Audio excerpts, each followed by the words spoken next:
दोस्तों आज की इस वीडियो में हम बात करने वाले हैं इंडस वैली सिविलाइजेशन की सबसे इम्पोर्टेंट साइट को। इस साइट का नाम है हड़प्पा। ये वो पहली साइट थी जिसे इंडस वैली सिविलाइजेशन में डिस्कवर किया था। इसे 1921 में इंडियन आर्कियोलॉजिस्ट दयाराम साहनी ने डिस्कवर किया था, जो कि आज के समय में पाकिस्तान में है। हड़प्पा रावी नदी के किनारे बसा हुआ था और ऋग्वेद में भी इससे मिलता जुलता नाम हरियप्पा मेंशन है। हो सकता है ये शायद वही जगह है जो ऋग्वेद में भी मेंशन है। हड़प्पा के सबसे इम्पोर्टेंट फीचर्स में से एक है यहाँ की ग्रेनरी, यानी वो जगह जहाँ पर अनाज भरकर रखा जाता है, और ये रावी नदी के पास है। इसके अलावा हड़प्पा में हमें सिंगल रूम बैरक्स के काफी रोज देखने को मिलती हैं। आर्कियोलॉजिस्ट ऐसा मानते हैं कि इन सिंगल रूम बैरक्स में लेबर्स रहा करते होंगे। और अगर हम बात करें व्हीट ग्रेन्स की, तो हम कह सकते हैं कि हड़प्पा में largest number of wheat grains थी as compare to other side of Indus Valley civilisation. और वैसे तो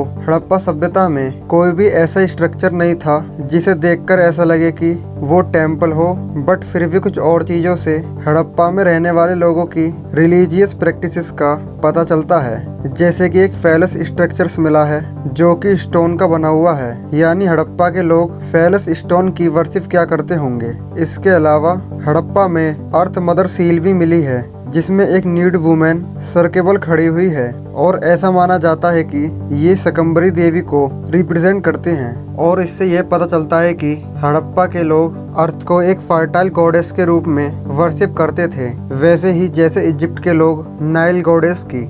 दोस्तों अब बात करते हैं हड़प्पन सिविलाइजेशन कहाँ तक फैली हुई है। इस सभ्यता के अवशेष केवल मोहनजोदड़ो तथा हड़प्पा से नहीं मिलते, बल्कि कई अन्य स्थानों से भी मिलते हैं, जैसे बलूचिस्तान में बालाकोट और डावरकोट, सिंध पंजाब पाकिस्तान, पंजाब भारत, हरियाणा जम्मू कश्मीर राजस्थान, और उत्तर प्रदेश गुजरात महाराष्ट्र में भी हैं। इस प्रकार हड़प्पन सिविलाइजेशन अफगानिस्तान से महाराष्ट्र तक फैली हुई है। प्रोफेसर रंगनाथ राव के अनुसार हड़प्पन सिविलाइजेशन का विस्तार पूर्व से पश्चिम 1600 किलोमीटर और उत्तर से दक्षिण 1100 किलोमीटर तक फैली हुई है, और इसका एरिया 15 लाख स्क्वायर किलोमीटर है। दोस्तों अब बात करते हैं contribution of Harappan civilization to Indian civilization. दोस्तों पहले नंबर पर आती है नियोजित नगर योजना। नियोजित नगरों का निर्माण हड़प्पा सभ्यता की एक प्रमुख देन है। चौड़ी सड़कों का निर्माण, गंदे पानी के लिए नालियों का निर्माण, नगरों में साफ सफाई की व्यवस्था, सार्वजनिक स्नानागार, ये हड़प्पा सभ्यता की प्रमुख विशेषताओं में से एक हैं। दोस्तों दूसरे नंबर पर आता है कला के क्षेत्र में प्रभाव। हड़प्पा सभ्यता ने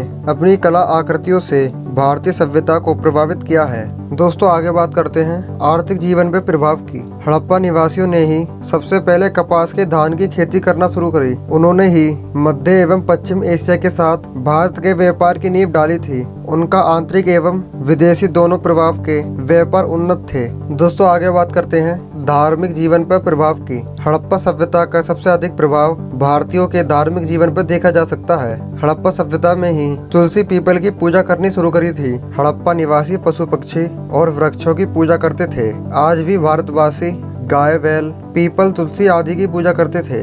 हड़प्पा सभ्यता के लोग अपने जमाने में योग जैसी क्रियाएं भी करते थे। हड़प्पा निवासियों की तरह ही आज भी भारतवासी योग को महत्व देते हैं। ये सभी चीजें हिंदू धर्म में हड़प्पा सभ्यता से ही आई हैं। दोस्तों अब बात करते हैं उन कारणों की जिससे हड़प्पा सभ्यता का अंत हुआ। पहला है जलवायु परिवर्तन। कुछ विद्वानों का मानना है कि सिंधु नदी के मार्ग बदलने और जलवायु परिवर्तन से हड़प्पा सभ्यता का अंत हुआ। दूसरा कारण है पर्यावरण का सूखा होना। हड़प्पा निवासी तांबे तथा कांसे के उत्पादन के लिए काफी ज्यादा लकड़ी जलाते थे, जिससे जंगल नष्ट हो गए और भूमि की नमी कम हो गई।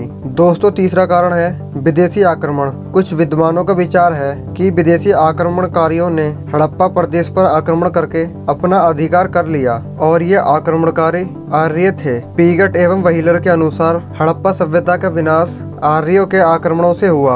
आर्य हड़प्पा निवासियों की अपेक्षा अधिक कुशल योद्धा थे। इसी वजह से आर्यंस ने हड़प्पा सभ्यता का अंत कर दिया। तो दोस्तों अगर ये वीडियो आपको इन्फॉर्मेटिव लगे तो लाइक करना ना भूलें, वीडियो को शेयर करें और चैनल को सब्सक्राइब करें। मिलते हैं आपसे अगली वीडियो में, जब तक के लिए धन्यवाद।